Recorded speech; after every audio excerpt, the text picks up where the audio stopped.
اثر کرتے تھے. اب خدا تعالیٰ نے دیا ہے تو میرے نانا کی حدیث ہے کہ جب خدا دے تو تیرے جسم پر اس کا اظہار ہونا چاہیے.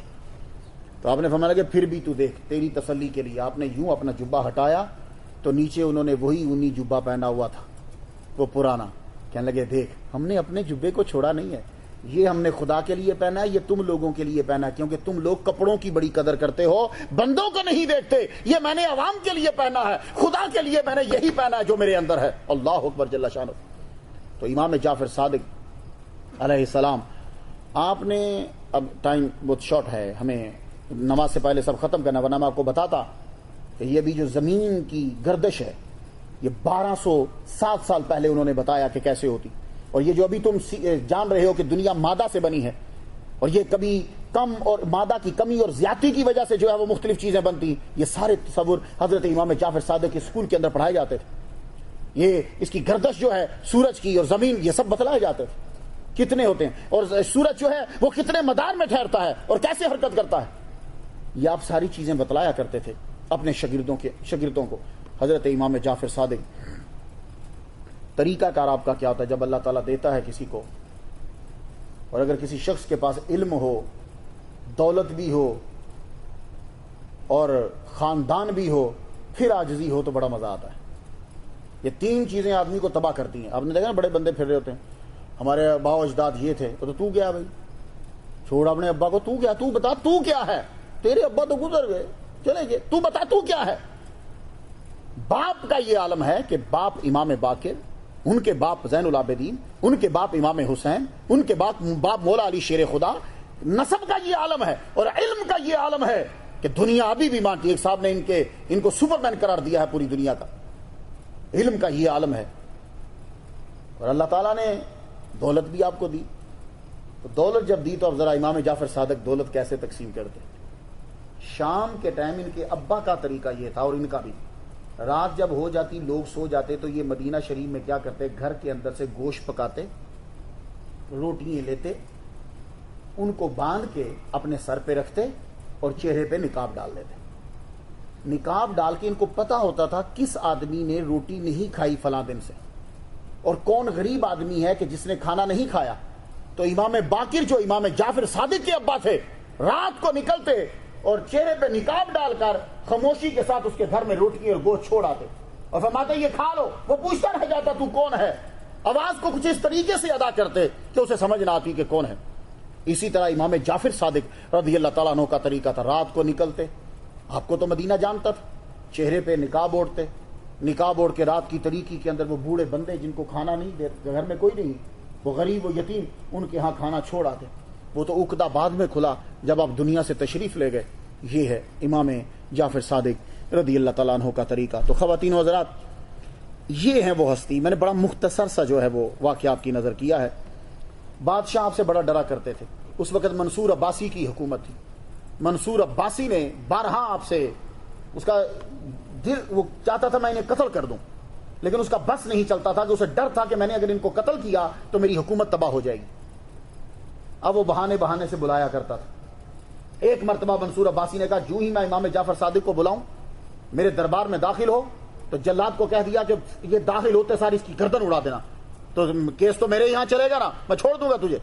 امام جعفر صادق کو بلایا گیا, منصور عباسی تخت پہ بیٹھا, امام جعفر صادق تشریف لے کر گئے. جب آپ بیٹھے, اس نے بڑی عزت آؤ بھگت کی. منافق آدمی اسی طرح کے ہوتے ہیں, سامنے ہو تو بڑی آؤ بھگت کرتے ہیں, بڑی آؤ بھگت کی. اور اس کے بعد امام جعفر صادق اٹھ کے چلے گئے. تشریف جب لے گئے, اب وہ جلاد سے پوچھتا ہے کہ جب یہ داخل ہوئے تھے تو امام جعفر صادق کی گردن کیوں نہیں اڑائی. کہنے لگا بادشاہ سلام امیر المومنین, خدا کی قسم مجھے نہیں پتا چلا وہ آئے کب اور گئے کب, مجھے نظر ہی نہیں آئے. حالانکہ وہ دروازے کے پاس کھڑا ہے, مجھے نظر ہی نہیں آئے. بس اتنا پتا چلا کہ وہ تیرے پاس بیٹھے تھے, اور جب آپ کے پاس سے اٹھ گئے, نہ مجھے اٹھتے ہوئے جاتے ہوئے نظر آئے, نہ مجھے آتے ہوئے نظر آئے.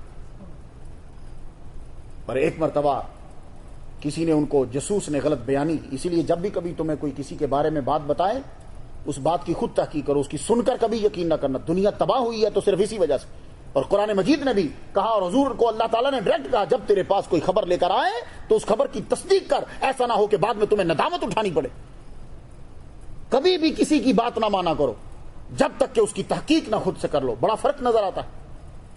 حضرت امام جعفر صادق کے خلاف شکایت کر دی گئی منصور کے دربار کے اندر کہ وہ چندہ اکٹھا کر رہا ہے اور تیرے خلاف لوگوں کو لڑائے گا، تیرے برابر میں اٹھے گا۔ منصور نے ان کو بلا لیا۔ آپ کی عمر اس وقت 60 سال کے قریب۔ اب آپ سوچئے کہ مدینہ سے عراق کی طرف آپ نے سفر کیا، لیکن آپ سیاست میں دخل اندازی نہیں کرتے۔ ٹھیک ہے، بلایا امین، چلو چلتے ہو، گئے۔ تم بڑی بدتمیزی سے بولا حضرت امام جعفر صادق سے، بڑی بدتمیزی سے، تم میرے خلاف پیسے اکٹھے کر رہے ہو، چندہ اکٹھا کرتے ہو، یہ تیرا غلام کیا کر رہا ہے؟ کہنے لگے آپ کو کسی نے غلط کہا ہے، میں نے تو تجھ سے جو پہلی حکومت تھی، جبکہ وہ تیرے بھی دشمن تھے اور میرے بھی، میں نے ان کے خلاف کچھ نہیں کیا، تو میں تیرے خلاف کیوں کروں گا؟ میں حضرت عباس کی اولاد کے خلاف کیوں اٹھوں گا؟ میں نے ایسا نہیں کیا۔ کہا بندہ میرے پاس موجود ہے، کہا لاؤ بندے کو۔ تو آپ کو پتا جھوٹ بولنے والے جب بادشاہ کی پشت پناہی ہو تو کتنا جھوٹ۔ آیا، کہنے لگا کہ ہاں جی یہ پیسے اکٹھے کیے ہیں۔ بادشاہ کو کہنے لگا کہ ہاں انہوں نے پیسے اکٹھے کیے ہیں۔ آپ نے فرمایا تو قسم اٹھاتا ہے؟ اس نے قسم بھی اٹھا لی۔ قسم کیسے اٹھائی سنیے، اللہ حی و قیوم کی میں قسم اٹھاتا ہوں۔ نہ ایسے قسم نہیں اٹھا، جیسے میں کہوں گا ویسے قسم اٹھا۔ اب اس میں کیا فرق ہے کہ اللہ حی و قیوم کی میں قسم اٹھاتا ہوں کہ آپ نے پیسے اکٹھے کیے؟ آپ نے فرمایا، منصور پوچھتا ہے کہ اس میں کیا فرق ہے؟ کہنے لگے فرق ہے، جب خدا کی تعریف کی جائے، اس کی ثنا بیان کی جائے تو وہ سزا دینے میں دیر کر دیتا ہے۔ اس نے پہلے خدا کی تعریفی جملے بولے ہیں، میں جو کہوں گا وہ جملے بول کے پھر قسم اٹھا۔ ذہانت دیکھیے ذرا۔ کہنے لگے ٹھیک ہے۔ اب بادشاہ نے کہا تو اس کو کہنا پڑے گا۔ نے فرمایا بول، میں اپنے آپ کو خدا کی قوت اور طاقت سے بری کرتا ہوں اور اپنی طاقت پہ بھروسہ کرتے ہوئے میں خدا کی قسم اٹھاتا ہوں کہ انہوں نے پیسے اکٹھے کیے۔ اس نے یہ جملہ دہرایا۔ اب جب تیسرے جملے پہ پہنچا، دھڑم سے نیچے گرا، 2-3 مرتبہ تڑپا اور مر گیا۔ ڈر گیا منصور، لیکن پھر بھی اس نے سازش کی۔ انگور کے اندر زہر ملا کر حضرت امام جعفر صادق کو دے دیے گئے۔ اتنا بڑا دنیا کا اسکالر، انشاءاللہ کبھی اگلا سال آیا تو ان کی سائنس میں کیا خدمات ہیں اس ٹاپک پہ عرض کروں گا میں آپ سے کہ سائنس کے اندر ان کی خدمات کتنی ہیں۔ زہر دے دیا گیا انگور کے اندر ملا کے، آپ دنیا سے رخصت ہو گئے۔ آپ کے بیٹے موسیٰ کاظم نے آپ کا جنازہ پڑھایا، اور ابھی آپ کا روضہ انور، آپ کی قبر مبارک جنت البقیع میں ہے، جہاں آپ کے دادا کی قبر حضرت زین العابدین کی، حضرت امام حسن کی اور بی بی فاطمہ کی جہاں قبر ہے، وہیں حضرت امام جعفر صادق رضی اللہ تعالیٰ عنہ کی بھی جنت البقیع میں قبر ہے۔ تو آج جو آپ لوگ آئے ہو اور آپ جو ختم دیتے ہو، یہ جب چاہو تم ختم دے سکتے ہو حضرت امام جعفر صادق کی لیے۔ رجب کے اندر یہ ہے کہ ہمارے انڈیا میں مشہور ہو گیا، تو آپ رجب میں دو، جب مرضی دو، 9 کو دو، 10 کو دو، لیکن 22 کا دن جو ہے وہ مشہور ہے۔ تو حضرت امام جعفر صادق رضی اللہ تعالیٰ عنہ کے یہ اصال ثواب ہے، اس کا نام کونڈا رکھ دی۔ کونڈے مٹی کے برتن کو بولتے ہیں۔ یہ لفظ استعمال کم ہی کریں، آپ نے چھوڑ دیں اسے، کوئی اور لفظ استعمال کر لیں، اصال ثواب ختم کر لیں۔